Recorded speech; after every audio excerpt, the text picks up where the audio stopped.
केंद्रावर धान विक्री केलेल्या शेतकऱ्यांनाच बोनसचा लाभ मिळणार, पालकमंत्री धर्मराव बाबा आत्राम यांची माहिती।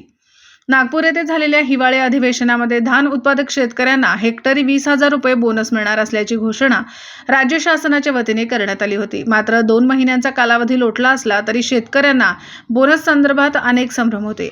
यावर्षी उशिरा धान खरेदी केंद्र सुरू झाल्याने अनेक शेतकऱ्यांनी व्यापाऱ्यांना धान विकले आहेत। त्यामुळे व्यापाऱ्यांना धान विक्री केलेल्या शेतकऱ्यांना बोनसपासून वंचित राहणार की काय असा संभ्रम शेतकऱ्यांमध्ये होता।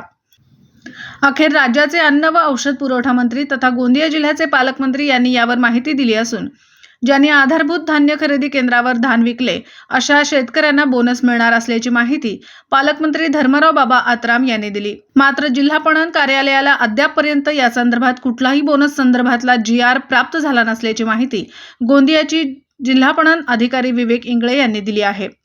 अमरदीप बडगे, गोंदिया प्रतिनिधी। शेतकऱ्यांचा जो बोनसचा विषय होता तो अद्याप तिढा सुटलेला नाही। बोनसचं काय इथे व्यवस्था काय तसं झालेलं नाही। 20,000 रुपये हेक्टरी आपण देत आहोत, त्याच्यामध्ये सगळे इन्क्लुडेड आहे। कुठल्या शेतकऱ्यांना नेमकं ते मिळणार आहे? ऑनलाईन नाही, ऑनलाईन जे झाले त्यांचंच हे सगळं ऑनलाईन करायचं पद्धत सुरू झालेलं आहे। त्या दृष्टिकोनातून जे 20,000 हेक्टरी आपण देत आहोत ते त्यांना मिळेल।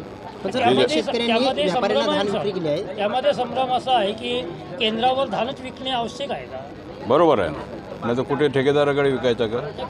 म्हणून नाही, ते केंद्रावर जाऊन आपलं जे सोसायटीज आहेत, आपलं फेडरेशन असेल त्याच्यात तिथे जाऊन त्यांनी विकायचं आणि जे ऑनलाईन झालं असेल तिथे त्यांना ऑटोमॅटिकली पेमेंट मिळेल, त्यांच्या खात्यात देणार आपण। त्यामध्ये संभ्रम झालेला शेतकऱ्यांमध्ये सर गायडन्स आहे। आता आपल्या माध्यमातून हा मेसेज जाईल ना। आता आपल्याला फेडरेशनकडे विकायचं असेल फेडरेशनकडे विकता येईल, सोसायटीमध्ये द्यायचं असेल सोसायटीमध्ये द्यायचं आणि ते पैसा आता डायरेक्ट त्या शेतकऱ्याचा ह्याच्यामध्ये जाईल अकाउंटमध्ये।